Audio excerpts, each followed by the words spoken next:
తాకట్లో ఉన్న మీ బంగారాన్ని విడిపించి ఆ రోజు ఆన్లైన్ రేటుకి కొంటాం. Sharma gold company. నమస్కారం గురుగారు. ఓం శ్రీ మహాగణాధిపతయే నమః. గురుగారు, వసంత పంచమి చాలా విశేషవంతమైన రోజు. శ్రీ పంచమి అని కూడా శ్రీ పంచమి అని కూడా అంటారు. అంటే సరస్వతి అమ్మవారి ఆరాధనేనా అండి? అసలు విశిష్టత తెలియచేయండి. ఏం చేయాలి ఆ రోజున? వసంతము అంటే ఏంటో అసలు ముందు సంబరములు, సంతోషములతో కూడుకున్నటువంటిది. పంచమి అంటే పంచ సౌభాగ్యములు. ఈ రెండు కలిస్తేనే ఆ కుటుంబం ఎప్పుడు కూడా కలకల్లాడుతూ నవ్వుతూ ఉంటుంది. మాఘమాసం అంటే అదే కదండి. ప్రతి ఇంట్లో కూడా పచ్చతోరణం అంటే నిత్య కళ్యాణం, పచ్చతోరణం అన్నట్టుగా మాఘమాసం మొత్తం శుభకార్యాలు, ఇల్లు ప్రతి ఆ గ్రామం మొత్తం ప్రతి ఇల్లు నిత్య కళ్యాణంగా పచ్చతోరణంతో ఆనందంగా ఉంటూ ఉంటారు. అందుకనే వసంతము అనేటువంటి దానికి ఉంది. శ్రీ అంటే డబ్బు అనొచ్చు, సౌభాగ్యం అని కూడా అనవచ్చు. అన్నిట్లకి సౌభాగ్యం అనేటువంటిది డబ్బు పరిగెత్తుకుంటూ వస్తుంది మన దగ్గరికి. ఆ రెండు కలయికే పంచమి, వృద్ధి చెందేటువంటిది. ఐదు అంటే పుత్రస్థానం. జ్యోతిష్ శాస్త్రం ప్రకారం అన్నీ కూడా నిండిగా ఉండేటువంటిదే వసంతము. వసంతే నర్తునా దేవా వసవస్త్రిభృతాస్తుతం రథంతరేణ తేజసా హవిరింద్రే వయో దధు అని దీనికి.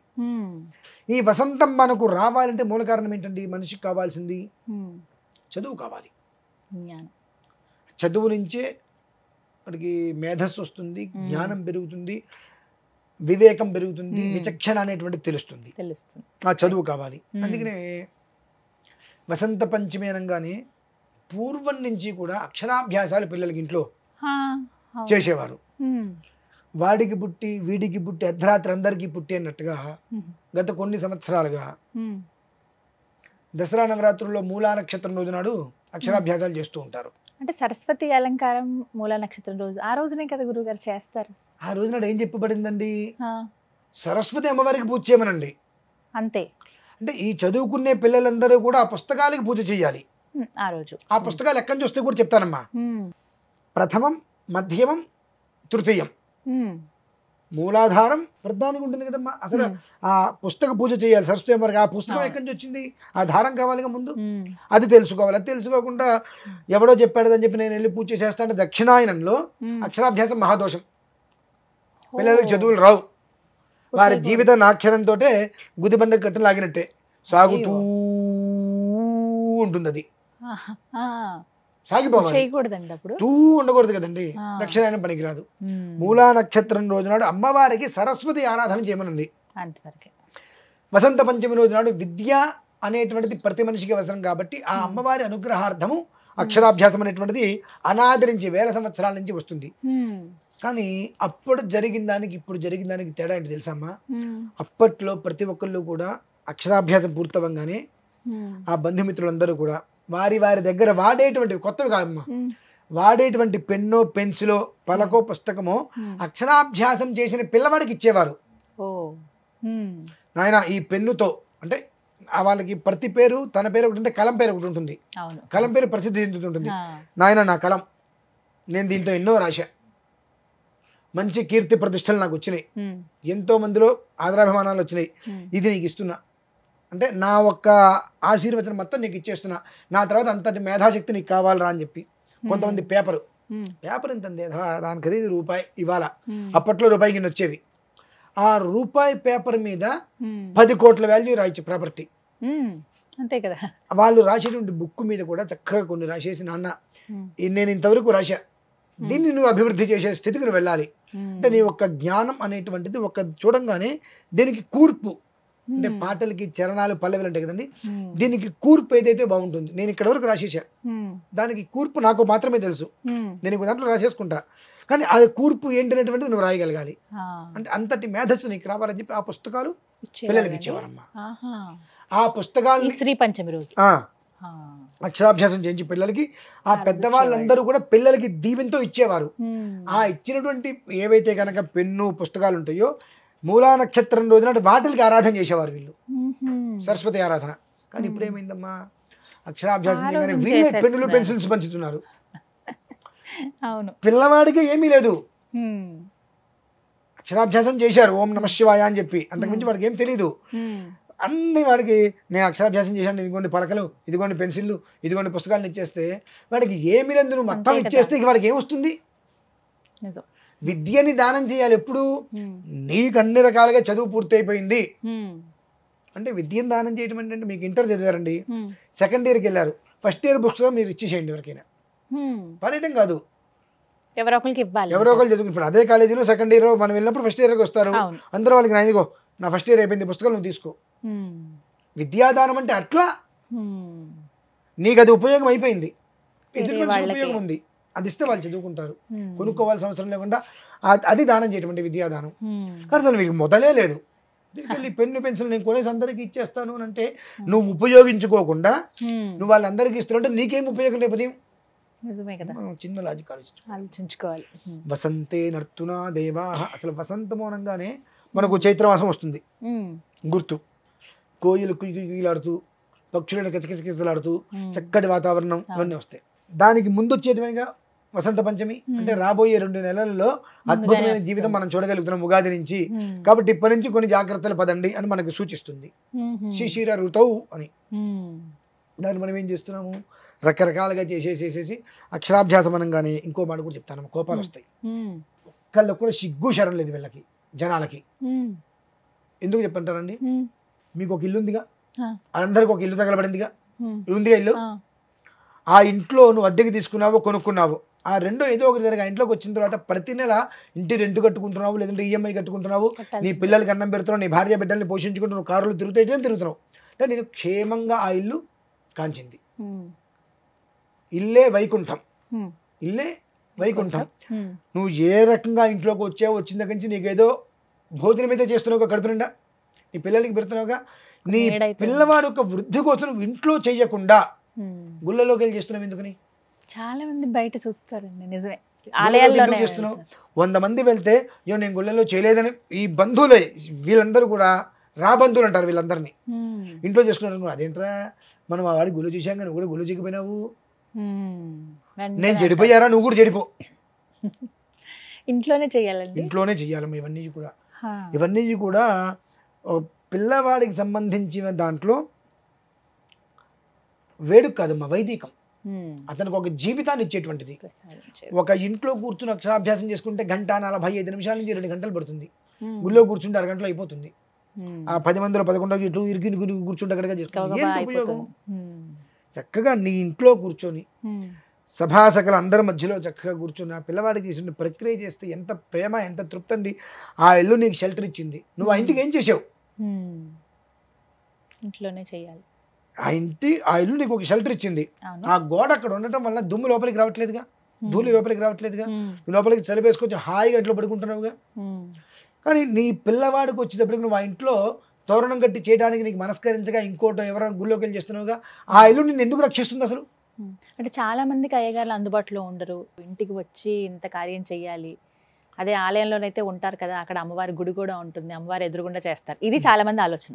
చెప్పమంటారా? ఇప్పుడు మీరు అక్షరాభ్యాసం అనుకున్నారు, మీరు అక్షరాభ్యాసం అనుకున్నప్పుడు ఒక ఫంక్షన్లోనో ఒక గుళ్ళోనో చేయాలంటే మీరు ఎన్ని రోజుల ముందు చెప్పుకుంటున్నారు? ముందు 10 రోజులు 10 రోజుల ముందు. అంటే ఒకవేళ ఫంక్షన్ హాల్లో చేద్దాం అనుకున్నట్లయితే 10 రోజుల ముందు 15 రోజుల ముందు బుక్ చేసుకుంటున్నారు. అప్పుడు అయితే ముందే చెప్పాలి. ఒక గుళ్ళో చేయాల్సి వచ్చినా గుళ్ళో మరి ఆ రోజు కుదురుతుందో చాలా మంది ఉంటారు, నా పేరు కూడా ముందే నమోదు చేసుకుందని చెప్పి 15 రోజులు ముందు వెళ్తున్నావుగా, ఆ 15 రోజుల ముందు నీకు ఆ ఊర్లో బ్రాహ్మణ దొరకలేదా? ముందే బ్రాహ్మణ మాత్రం నీకు ఇన్స్టెంట్గా ఇప్పుడు ఫోన్ చేస్తే గంటలో వచ్చేయాలి, అంత చీపా, దేనికి పనికిరాని వాడా? మిగిలినవన్నీ కూడా 15 రోజుల ముందు 20 రోజుల ముందు నువ్వు ఏర్పాటు చేసుకుంటాం. బ్రాహ్మణ వరకు వస్తే ఎందుకు దొరకలే, నీకు ముందు ఆ ఎందుకు దొరకడలే అనేటువంటి తత్వాన్ని నువ్వు తీసేయాలి. ఎందుకంటే నీ పిల్లవాడి జీవితాన్ని ధారపోస్తున్నాడు. దొరకట్లేదండి, దొరకాలంటే ముందుగానే 10 రోజుల ముందుగానే చేసుకోవాలి. అయ్యా నా పిల్లవాడికి అక్షరాభ్యాసం చేసుకుంటున్నాం, మీరు దగ్గర ఉండి చేయించండి అని 10 రోజులు 15 రోజులు ముందే నువ్వు మాట్లాడుకుని రావాలి. ముందు నేను ఫోన్ చేస్తా అంటే ఆయన కుదరదు, 100 రకాల పనులు ఉండొచ్చు, కుదరదా? పంతులు గారు కుదరదన్నారు, అందుకే నేను అప్పటికప్పుడు నీకు గుళ్ళో దొరికిందా? అది కదా. అంటే ఏంటంటే ఎవరికి వాళ్ళకి ఆ క్షణానికి వాళ్ళకి ఆ క్షణం గడిచిపోతే చాలు అనుకున్నట్లుగా ఉన్నప్పుడు నీ పిల్లవాడి జీవితానికి అభివృద్ధికి అడ్డం కొట్టేది నువ్వే అవుతున్నావు ముందు. మీరు మాట విన్నారమ్మా, పూర్వం నుంచి మా తాత కష్టపడ్డాడు, మా నాన్న కష్టపడ్డాడు, నేను కష్టపడ్డా, నా పిల్లవాడు కష్టపడకూడదని అందరూ అంటుంటాను. ఇందులో సుఖపడింది ఎవరు? అంటే ఇలాంటి ఆలోచనలు ఉన్నప్పుడు ఎవరు సుఖపడతారమ్మా? నీ పిల్లవాడి జీవితం వృద్ధి చెందాలి, ఏ అడ్డంకులు రాకుండా ఉండాలంటే నీ ఇంట్లో నువ్వు చెయ్యి. రోడ్డు మీద ఉండట్లేదుగా, నీకంటూ ఒక ఇల్లు ఉందిగా, చిన్నదో పెద్దదో రేకుల షెడ్డో లేదంటే తాటాకులు ఇల్లు డాబా ఏదో నీకంటూ ఒకటి ఉందిగా ఉండడానికి షెల్టర్, ఆ ఇంట్లో చేసుకో. నువ్వు చేసుకునేటువంటి ప్రతిదీ ఆ ఇంటిని వృద్ధి తీసుకొస్తుంది. ఆ ఇంట్లో ఉండేది ఎవరు? మీరే కదా. అంటే ఆ ఇల్లు వృద్ధి చెందుతున్న కొద్దీ మీరు వృద్ధి చెందుతున్నారు కదా. అంటే మీరు అనుకున్న ప్రకారం కనీసం నేను కష్టపడి నా పిల్లవాడైనా కష్టపడకుండా ఉండాలనుకునే దానికి ఒక ప్రణాళిక వెళ్తుందిగా ముందు. ఆ రకంగా ఆలోచించాలమ్మా. చాలా చూస్తుంటా, వసంత పంచమి వచ్చిందగానే గుళ్ళు బాసర కిట కిట కిట ఆడిపోతాయి. నాకు అనిపిస్తుంది అక్కడ ఉండేటువంటి వాళ్ళ గుళ్ళో ఉన్న వాళ్ళందరూ కూడా శాస్త్రం ఒప్పుకోదు, శాస్త్ర సమ్మతం కాదు, ఎవరికి వాళ్ళు ఇంట్లో చేసుకోండి, ఇంట్లో చేసుకుంటేనే అది మీకు యోగకరం, ఇది శాస్త్ర ప్రమాణం అయితే కాదు అని ఏ ఒక్కలైనా చెబుతారా అని చూస్తారమ్మా. చెప్పరు. ఎందువల్ల? దేవాలయంలో గవర్నమెంట్ ఉద్యోగం చేసేటువంటి వ్యక్తికి అర్హత లేవు చెప్పడానికి, నాకు వచ్చే ఆదాయం నువ్వెవరు చెడగొట్టడానికి. అంటే మొత్తం ఎటు చూసినా ధనం అంతే తప్పితే ధనమూల మీద జగత్తులాగా ఉంది కానీ విద్యామూల మీద జగత్తుగా ఎక్కడా లేదు. అట్లా ఉన్నప్పుడు ఒక్కళ్ళైనా తెగించి అంటే అన్నారు, తిరితే తిట్టారు, ఇవాళ కాదు వచ్చే సంవత్సరానికైనా మారతారు కదా అని ఒక తాపత్రయపడి చెప్పగలగాలని నేను ఆలోచిస్తా. అంటే నేను ఒక్కరిని చెప్పాను అనుకోండి, 100 మంది 100 రకాలుగా ఖచ్చితంగా తిడతారు. మంచిది, శుభం, నమస్కారం. దానివల్ల నేను కానీ అలవాటు పడిపోయారు చాలా వరకు ప్రతి కూడా ఇన్స్టెంట్గా కావాలి మనకు. ఇన్స్టెంట్గా కావాలి అనుకున్నప్పుడు మనకు వచ్చేటువంటి పాపాలు కూడా అంతకు మించి ఎంత వస్తాయి. మొన్న కరోనా చూసారుగా ఎలా వచ్చిందో. ఆ తర్వాత ఎవరికైనా బుద్ధి వచ్చిందా? రాలా. మరి ఏం చేయాలండి శ్రీ పంచమికి? అదే చెప్తున్నా, ఇంట్లో నీ కుటుంబం బాగుండాలి. వసంతం అంటే వసంతం అంటే ఎట్లా, ఎంత చక్కగా చెప్పబడిందో, ఆనందంగా ఉండేటువంటి కుటుంబం. కుటుంబం అంటే భార్య, పిల్లవాడు, తండ్రి, భర్త కాదు కదండి, ముగ్గురే కాదుగా. కుటుంబం అంటే ఇటు వాళ్ళు అటు వాళ్ళు, అమ్మాయి వైపు వాళ్ళు, అందరూ వచ్చి వసంతంగా కలిసి పండగ చేసుకోవటము. పండగ చేసుకోవటం అంటే ఏంటి? ఆ పిల్లవాడికి వృద్ధి కావాలి, సరస్వతి అమ్మవారికి అనుగ్రహం కావాలి. ఆ రోజు అక్షరాభ్యాసం చేసి ఇంట్లో అందరూ పిల్లవాడికి ఏదైనా ఇవ్వండి, మీ ఆశీర్వచనాలు పిల్లవాడికి తెలియచేయండి. అది వృద్ధి చెందుతుందమ్మా. అది ప్రధానమైన విషయం. అది గుళ్ళల్లో గోపురాల్లో కాకుండా ఇంట్లో చేసుకుంటే కుటుంబానికి వృద్ధి, ఇంటికి వృద్ధి, వంశానికి వృద్ధి, పిల్లవాడి జీవితానికి ఒక నాంది మంచిగా. అది పరిస్థితి. ఇప్పుడు అక్షరాభ్యాసమే కాకుండా మామూలుగా ఆ రోజున ఏం చేయాలండి ఇంట్లో? ప్రధానంగా మనం చేసుకోవాలి అన్నట్లయితే కనుక ఈశ్వరారాధన. ప్రతిదీ ఎందుకు చేయాలి ఈశ్వరారాధన? మనిషి పుట్టిన మనిషి చనిపోయినా చేసే ప్రతి క్రతువు చివరికి చేసేది ఈశ్వరారాధన. శంభో అంటే చాలు, నువ్వు ఏమీ చేయకపోయినంత శివలింగాన్ని పట్టుకొని చెప్పు నీళ్ళు పోస్తే ఆయన సంతోషపడతారు. శ్రీ పంచమి 5 పంచమి అంటే సరస్వతి, బ్రహ్మ విష్ణు మహేశ్వరులు ముగ్గురం, కాలశక్తి స్వరూపిణి అమ్మ, త్రిజగన్మాత, జగత్రయం, ఇలా పరమేశ్వరుడు ఊహించేసుకుంటాడు. ఇంత శక్తిలో మనకేం చేశాడు? అక్కడ చివరికి అమ్మవారు ఆరాధన చేసుకున్నాడు, చివరికి ఈశ్వర ఆరాధన చేశాడు. అదే ప్రధానమైంది అక్కడ. కానీ అండి ఇక్కడ ఒక మాట చెప్తాను, నేను చెప్పిన దానికి మీరు అర్థం చేయండి, నేను చెప్పిన ప్రసాద నివేదన పెట్టండి. ఈ మాటలు పనికిరావు. నేనెవరిని చెప్పడానికి? అసలు దానికి ఒకటి విధి ఉంది, దానికి ఒక రకమైనటువంటి ప్రసాద విధానం ఉన్నది. అంతేకాని నేను చెప్పిన టైంలోనే చెయ్యండి. మనస్సుని నిర్మలం చేసుకొని, మనస్సు ప్రశాంతంగా ఉంది, ఏ ఇది లేదు, మిట్ట మధ్యాహ్నం 1 గంటకు చెయ్యి, సంతోషపడతారు. మనస్సులో ఒక రకమైన భావనలో బాధలో ఏదో ఒకటి పెట్టుకొని తెల్లవారుజామున బ్రాహ్మీ ముహూర్తంలో చేసినా నీకేంటి ఉపయోగం? కాకిని చూసి మనం బుద్ధి తెచ్చుకోవాలి. ఉదయాన్నే లేస్తుంది బ్రహ్మజ్ఞాని కాకి, దాన్ని చూసి మనం బుద్ధి తెచ్చుకోవాలి. అందుకనే దాన్ని చూస్తే ఎక్కడ బుద్ధి వస్తుంది చెప్పి హైదరాబాద్లో కాకులు లేకుండా చేశాం. ప్రతిదీ కూడా అమ్మ మన పూర్వీకులు ఊరికే చెప్పలేదు, తర్వాత తరాల వాళ్ళు ఇవి ఆచరించకపోతే పడేటువంటి ఇబ్బందులను దృష్టిలో ఉంచుకొని కొన్ని వాళ్ళు నాన్న దీనికి బదులు ఇది చేయరా అన్నారు. వాళ్ళు దానికి బదులు కదా చేయడం మొదలు పెట్టేశారు పూర్తిగా. అంటే చేయటం మానద్దు, రెండో ఆప్షన్గా ఇది చేయరా అంటే ఇక రెండో ఆప్షన్ తీసుకున్నారు. మొదటి ఆప్షన్ కంప్లీట్గా తొక్కేశారు పాత్రలోకి. ఆ మొదటి ఆప్షన్స్ నచ్చట్లేదు. ఎట్లా? అక్షరాభ్యాసం ఇంట్లోనే చెయ్యండి.